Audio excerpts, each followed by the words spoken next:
বুকে হাত দিয়ে গর্বের সাথে বলি, আমার সবচেয়ে বড় পরিচয় আমি গুম ফেরত একজন ভিকটিম। এবং যতদিন আল্লাহ আমাকে হায়াত দিয়েছেন, যতদিন আল্লাহ আমাকে কথা বলার সুযোগ দিয়েছেন, আমি এই পরিচয় বলে যাব, আমার ভুক্তভোগের গল্প বলে যাব, এই আশায় হয়তো আমার এই বলার কারণে, হয়তো আমাদের এই কথা বলার কারণে আর কারো কোনোদিন এই ভাগ্য বরণ করতে হবে না এই বাংলার মাটিতে ইনশাআল্লাহ।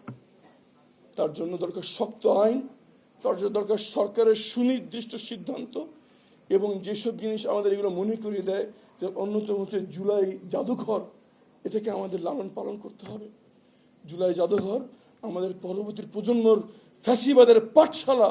এই জুলাই জাদুঘরে তারা এসে ফ্যাসিবাদকে শুরুর আগে চিনতে শিখবে, এবং এরপরে যদি আল্লাহ না করুক কোনোদিন এই কালো অধ্যায় শুরু হওয়ার সুযোগ তৈরি হয়, পরবর্তী জনগণ চিনে ফেলবে ফ্যাসিবাদের পদধ্বনি। আমাদের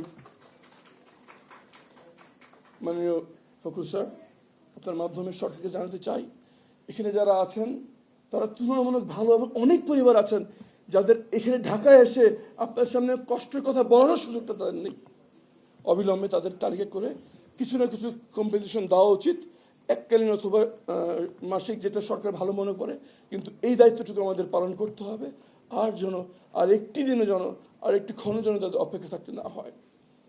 এই বাংলার মাটি আমরা আর কোনোদিন কোনো ফ্যাসিবাদের কার্যক্রম ফিরে আসতে দেব না।